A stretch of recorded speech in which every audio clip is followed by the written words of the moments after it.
Hello friends, welcome to our channel. My name is Mohammad Kamran. आज हम लोग विलियम वर्ड्सवर्थ की poem composed upon Westminster Bridge को line by line पढ़ेंगे और हम लोग उसका मीनिंग समझेंगे। सबसे पहले मैंने इस पोएम के कुछ इंपॉर्टेंट वर्ड मीनिंग्स का चार्ट दे दिया है। आप लोग चाहें तो वीडियो को पॉज करके इसे नोट कर सकते हैं।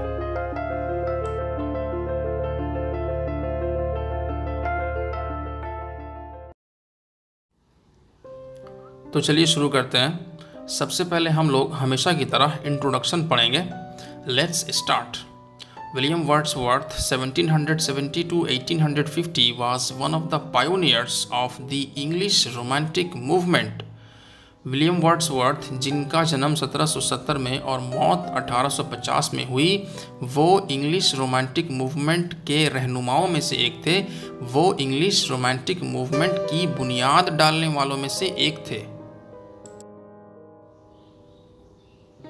इंग्लिश रोमांटिक मूवमेंट एक कला संबंधित, साहित्य संबंधित, संगीत संबंधित और बुद्धि ज्ञान संबंधित एक आंदोलन था जिसकी शुरुआत यूरोप में 18वीं सदी के अंत में हुई थी। मतलब इंग्लिश रोमांटिक मूवमेंट एक फ़न से मुतल्लिक, अदब से मुतल्लिक, मौसीकी से मुतल्लिक और अक्ल फ़हम से मुतल्लिक तहरीक थी जिसकी शुरुआत यूरोप में 18वीं सदी के आखिर में हुई थी।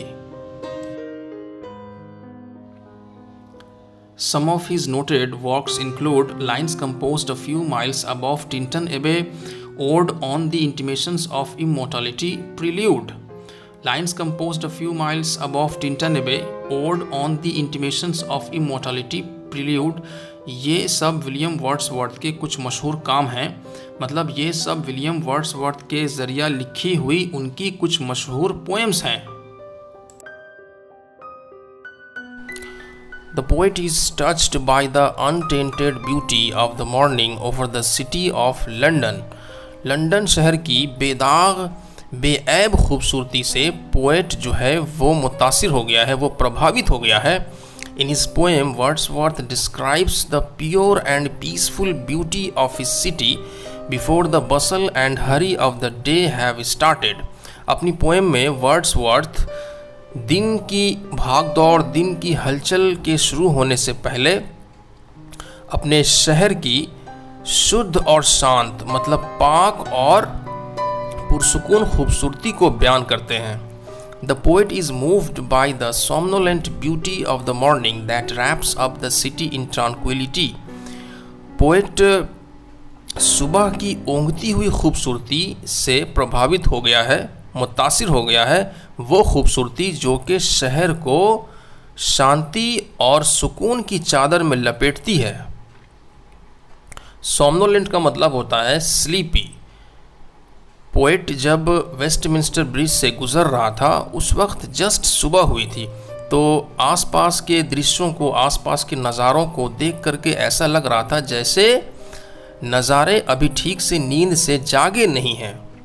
ऐसा लग रहा था जैसे नज़ारे अभी भी ओंघ रहे हैं। इसीलिए उनकी खूबसूरती को सोमनोलेंट ब्यूटी यानी ओंघती हुई खूबसूरती कहा गया है। तो पोएट जो है वो सुबह की ओंघती हुई खूबसूरती से प्रभावित हो गया है, मुतासिर हो गया है, जो कि शहर को शांति और अमन की चादर में लपेटती है। Composed upon Westminster bridge. Westminster bridge London की एक मशहूर ब्रिज है। एक दिन सुबह के वक्त विलियम वर्ड्सवर्थ उस ब्रिज के ऊपर से अपनी बहन के साथ गुजर रहे थे। ब्रिज से गुजरते वक्त उनको आसपास का दृश्य, आसपास का नज़ारा इतना दिलकश, इतना खूबसूरत लगा कि उन्होंने ब्रिज के ऊपर से ही इस पोएम को लिख दिया। इसीलिए इस पोएम का नाम है कंपोज्ड अपॉन वेस्टमिंस्टर ब्रिज।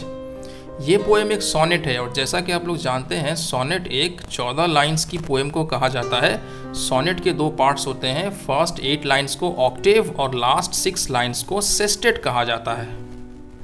तो चलिए अब हम लोग इस पोएम को पढ़ना शुरू करते हैं। Let's start. Earth has not anything to show more fair.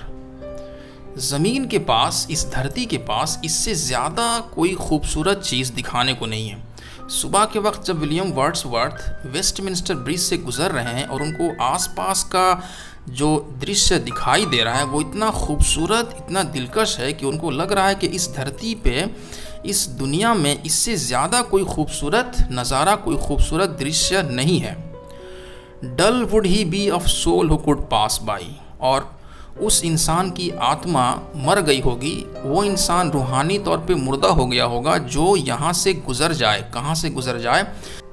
A sight so touching in its majesty, अपनी शान और शौकत में एक इतने दिलकश नज़ारे, एक इतने दिलकश दृश्य से जो इंसान गुजर जाए, मतलब यहाँ बगैर रुके इस दृश्य की, इस नज़ारे की प्रशंसा किए बिना, इसकी तारीफ़, इसकी कदर किए बिना अगर कोई यहाँ से गुजर जाए तो उस इंसान की आत्मा मर गई होगी, वो इंसान रूहानी तौर पे मुर्दा होगा।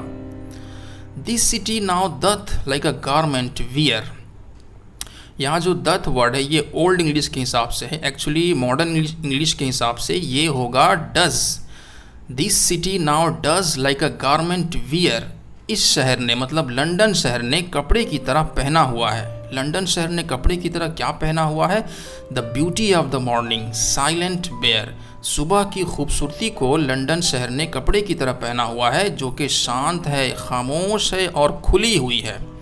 चूँकि अभी अभी सुबह हुई है इसलिए आसपास की सारी चीज़ें, आसपास का दृश्य, आसपास का नज़ारा बिल्कुल शांत है, बिल्कुल खामोश है और सारी चीज़ें खुली हुई दिखाई दे रही हैं।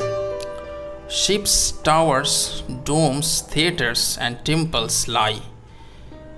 विलियम वर्ड्सवर्थ बता रहे हैं कि ब्रिज से गुजरते टाइम उनको आसपास क्या क्या दिखाई दे रहा है। जहाज़, टावर, गुंबद, थिएटर और मंदिर वगैरह हैं। कहाँ हैं? Open unto the fields and to the sky, ज़मीन में और आसमान में खुले हुए हैं।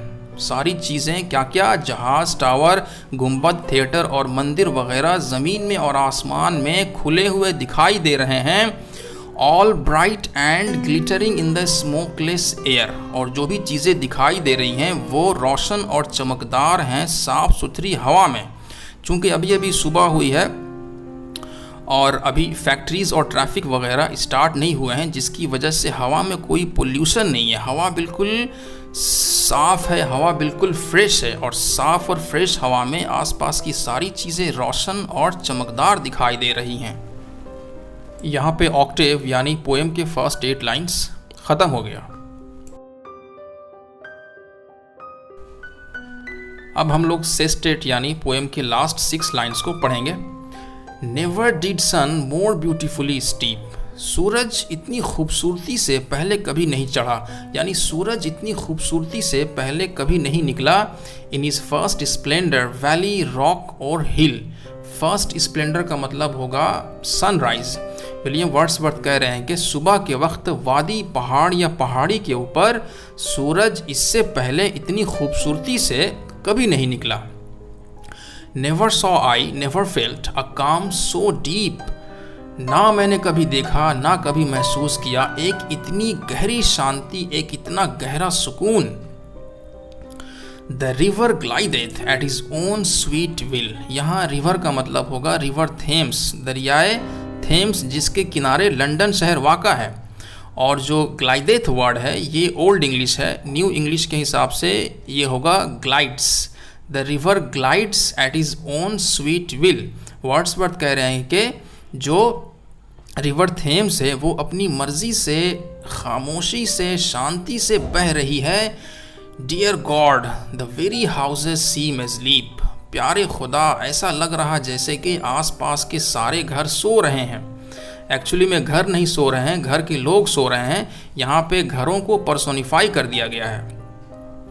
And all that mighty heart is lying still, mighty heart का मतलब होगा मजबूत दिल। यहाँ पे लंदन शहर को मजबूत दिल कहा जा रहा है, क्योंकि लंदन शहर ब्रिटेन की राजधानी है, ब्रिटेन की कैपिटल है और लंदन शहर एक बहुत ही ताकतवर, बहुत ही मजबूत शहर है, इसीलिए उसे माइटी हार्ट कहा जा रहा है। तो वर्ड्सवर्थ कह रहे हैं कि all that mighty heart is lying still, माने सारा लंदन शहर जो कि ब्रिटेन का मजबूत दिल है, ऐसा लग रहा है जैसे कि अभी शांत है, अभी खामोश है। चूँकि अभी दिन की हलचल, दिन के भाग दौड़, दिन के काम काज शुरू नहीं हुए हैं, इसीलिए ऐसा लग रहा है जैसे सारा शहर अभी शांत है, अभी खामोश है, अभी ठहरा हुआ है, अभी रुका हुआ है। आप लोगों को वीडियो कैसी लगी, आप लोग वीडियो के नीचे कमेंट करके मुझे ज़रूर बताएं। तो मिलते हैं बहुत जल्द नेक्स्ट वीडियो में, तब तक के लिए जय हिंद, जय भारत।